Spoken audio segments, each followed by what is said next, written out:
You are now watching KG Channel. Hello and welcome back. Ito na po ang mga maiinit na balita. Tahimik nga ang nakalipas na kaarawan ni Catherine Bernardo sapagkat walang celebration na nangyari. Dahil sobrang busy ni Catherine nitong buong buwan at sa mga susunod pang mga buwan dahil sa kaliwat ka ng project at trabaho. Lalo pa isa na si Catherine sa inaabangan ng mga fans sa kanyang bagong pamilya, ang Pilipinas Got Talent, dahil isa si Catherine Bernardo bilang hurado ng nasabing talent show. Naging tahimik man ang kaarawan ni Catherine. Siyempre, hindi naman pumayag ang Pilipinas Got Talent family ni Catherine na hindi batiin ang Asia superstar dahil naghanda sila ng cake and flowers for her. Kasama na rin ang nakakatawang contestant na nagpasaya kay Catherine sa oras na iyon. Habang tawang-tawa nga si Catherine sa performance ng isang contestant, siya namang paglabas ni Melay at Robbie Domingo from the backstage na may hawak na cake at bulaklak para sa Asia's superstar, Catherine Bernardo. Natouch at natuwa si Catherine sa inihanda sa kanya ng kanyang PGT family. Hindi rin nakalimutan ni Catherine ang pasalamatan lahat ng kanyang kasama sa PGT at mga fans na laging nakasuporta sa kanya. Simula nung nag-uumpisa pa lamang siyang artista, nagbigay din ng mga birthday wishes sina Donnie Pangilinan, Miss Eugene Domingo at Sir FMG. Samantala, dumako naman tayo sa interview ni Alden Richards noong pumirma siya ng kontrata sa Viva, kung saan natanong si Alden Richards kung balak pa umano niyang ituloy ang childhood dream niya na pagiging piloto. Ang sagot agad ni Alden, at hindi ito nagpaligoy-ligoy, at sinabing, yes, tutuparin niya ang kanyang pangarap ng maging isang piloto balang araw.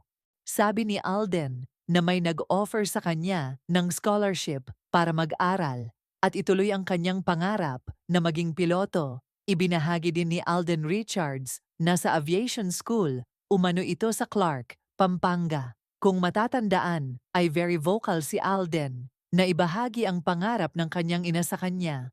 Ang maging isang artista, well, ayon kay Alden, ay natupad na niya ang pangarap ng sumakabilang buhay niyang inang, si Rosario Fulkerson, na maging artista siya.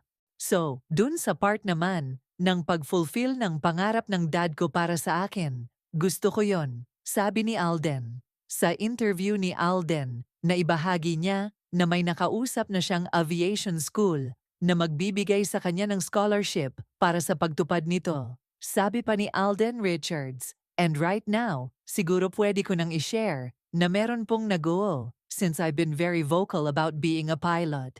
So there's an aviation school in Clark, Pampanga na nag-o-offer ng scholarship for me to be a pilot. Pagbabahagi ni Alden, Captain Alden at your service. So sobrang excited rin ako. Saka ko na lang po i-discuss kung sinong nag-o-offer ng scholarship once it's final already. But I am very excited with that. It has been my dad's dream also. Personal dream niya actually to be a pilot. So sabi ko, sige dad, since medyo 58, 59 years old ka na, ako na lang.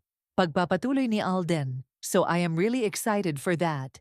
Hopefully kung kaya this year, matapos ko yung course, lilipad-lipad na tayo. Kung sakasakali, isa na naman itong achievement para kay Alden dahil accomplished actor at businessman na siya sa edad na 33. Makikita nga ang excitement ni Alden, natuparin pa ang isa sa kanyang childhood dream at pangarap din ng kanyang ama kung sakaling matapo ni Alden Richards. Ito this year, isa na rin siya sa mga artista na nagtapos bilang piloto, kagaya nina Mr. Ian Veneracion at Shen Lim. May mga fans din na nagsabi na kung sakaling nakasuot na umano si Alden ng uniforme ng isang gipiloto, ay malamang na napakagwapo umano niyang tignan makisig at very handsome pilot. Ginampanan naman ni Alden Richards ang isang karakter sa pelikula nila ni Maine Mendoza, ang God Gave Me You, bilang isang piloto. Samantala, sinagot naman ni Mommy Min, ang ina ni Catherine Bernardo, kung single daw umano si Catherine, at ang diretsahang sagot ni Mommy Min ay yes. Ibig sabihin niyan ay walang katotohanan na in a relationship na si Catherine or taken na siya. Mapapanood ito sa kanyang interview kay MJ Felipe on Q. Marami naman ang naging masaya sa sagot ng ina ni Catherine. Ibig sabihin lamang daw nito ay maaaring magkaroon sila ng chance ni Alden Richards. Kung sabagay, kung sino naman ang pipiliin ni Catherine, ay desisyon pa rin niya ito at maging masaya na lamang tayo para sa kanila. Pero hindi pa rin naman masama ang magkaroon ng hope for Kathden. Dahil bagay na bagay talaga sila. Ngayon ay parehong goal-oriented. Si Catherine at Alden.